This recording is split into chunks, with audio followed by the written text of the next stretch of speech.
All right, now today on Relationship, Stephen Omojuyigbe is with us. He's the founder of Wellbeing Consulting Africa. Now, we are going to be talking about two kinds of men and women you shouldn't marry or date. This is very interesting. Hello, good morning, Stephen. Good morning. It's good to be with you. How are you doing? It's been a while. It's been a while. How have you been holding up during this lockdown, of course, and all the measures taken this period?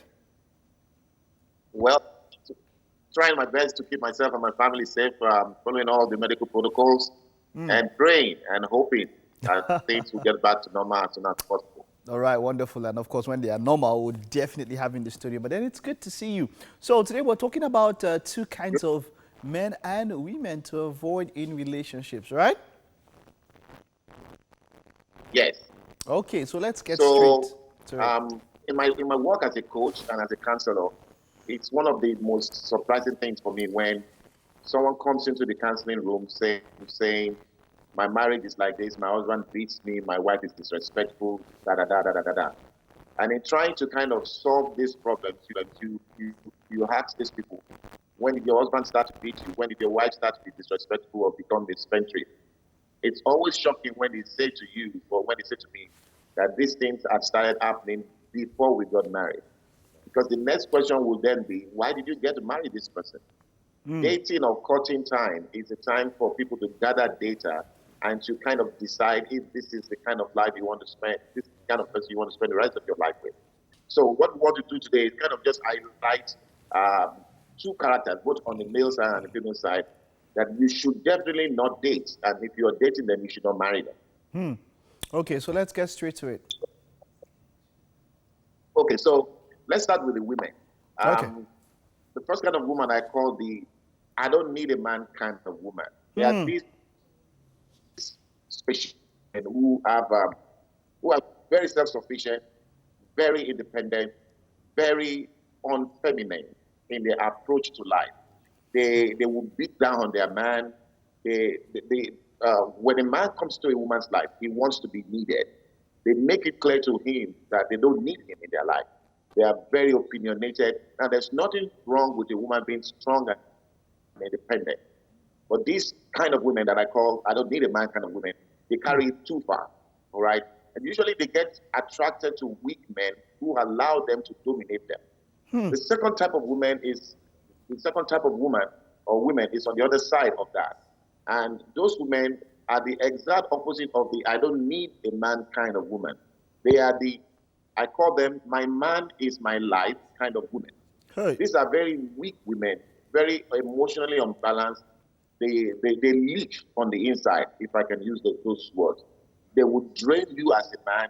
They constantly want to be affirmed. They constantly want to be told, I love you. They have no self-respect for themselves. And so But they will allow their men Stephen, to walk over. Stephen, now just before Yes. I want to just pick on something you just said here.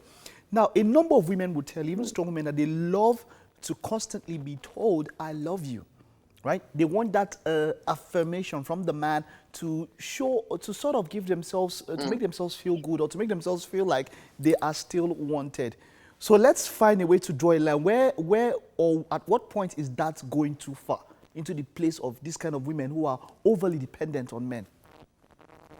Very, very, very good question. Now, every woman wants to be affirmed. It is the nature of a woman to want to be loved and affirmed. I mean, it starts from when the little girl is 5 years old, 6 years old. She wants to dance in front of daddy. She wants daddy to see that her hair is beautiful. She wants to be told that she's good and all of that. So that's healthy. There's nothing wrong with that. Even with your 60-year-old grandma, when you go to the village, let her dress up, maybe it's a wedding or a burial, and you tell her she looks beautiful, she lights up. There's nothing wrong with a woman wanting to be affirmed. But there's these kind of women who leech on the inside. They are like baskets. Doesn't matter how much love you pour into their heart. They don't still have the self-confidence to know that they are beautiful. So they become very jealous. They become very demanding. They become very, they demand so much of your time, so much of your attention. They choke you up as a man. And the problem here is that they are not healthy in their self-esteem and they don't have any kind of emotional grounding. So you are constantly walking on eggshells around them, because every little thing she's crying, every little thing she's feeling like you're rejecting her. You have no room to leave. She wants you to call her 20 times a day for work. She wants you to look at nobody else. She even comes between you and your dreams as a man, between you and your job, between you and your ministry, between you and your work, because she wants to be the center of your life. And I tell women, you would not find any healthy man that makes a woman the center of his life. His mission in life, his purpose in life has to be the center of his life. And then, only then can he have the capacity to love a woman properly. If you find any man, I say to the single girls, that tells you, I think about you every day of my life, every minute of my life, is either a fool or is a liar. Wow. Because no healthy man thinks about all the days of his life. Strong words. A woman is a very good part of a man's life, but you cannot wrap your life around a woman as a man. A woman is not enough for a man to wrap his life around. But these women want you to wrap your life around them, and they will suck the life out of you. They are not healthy women. You should not date them. You should not marry them. Wonderful, wonderful, Stephen. Now, we just have to move to the men. I wish we had more time, but someone like you would always continue some other time. But let's go to the men. Let's quickly. Let's see. So how about the men? Even if it's one or so we can touch. There are this group of men who usually they are good looking, they are successful, they have money, they have power. But their outlook upon women is such that they think that women exist to serve them. Women exist to please them. When they come into a woman's life, they think they are doing the woman a favor. A favor. So they are these who think, they think they are doing the woman a favor. They are the chosen ones, and they are having a time of their life. And any woman that happens to be in their life should be happy to be getting a ride along. They are domineering, they are dominating. Oftentimes they are abusive, they are emotionally abusive, physically abusive, and always verbally abusive. There are men who also are attracted to the kind of women I just talked about. They're attracted to weak women, women that allow them to walk all over them, women that treat them as if they are the next thing that has happened, the next person that has happened to bread after butter. You know, they are very opinionated. They are women don't have any room in their lives to do anything apart from tender to these men. These men are to be avoided for all their wealth, for all their handsomeness. Usually they are very driven men. Even with other men, they are very competitive. They want to pull everyone down. They want to be the center of attraction. And because of that, women seem to flock to them because of the power and the wealth they sometimes have. But they are terrible men to be in relationship with. They are terrible men to marry. They are men women should constantly watch out for and avoid.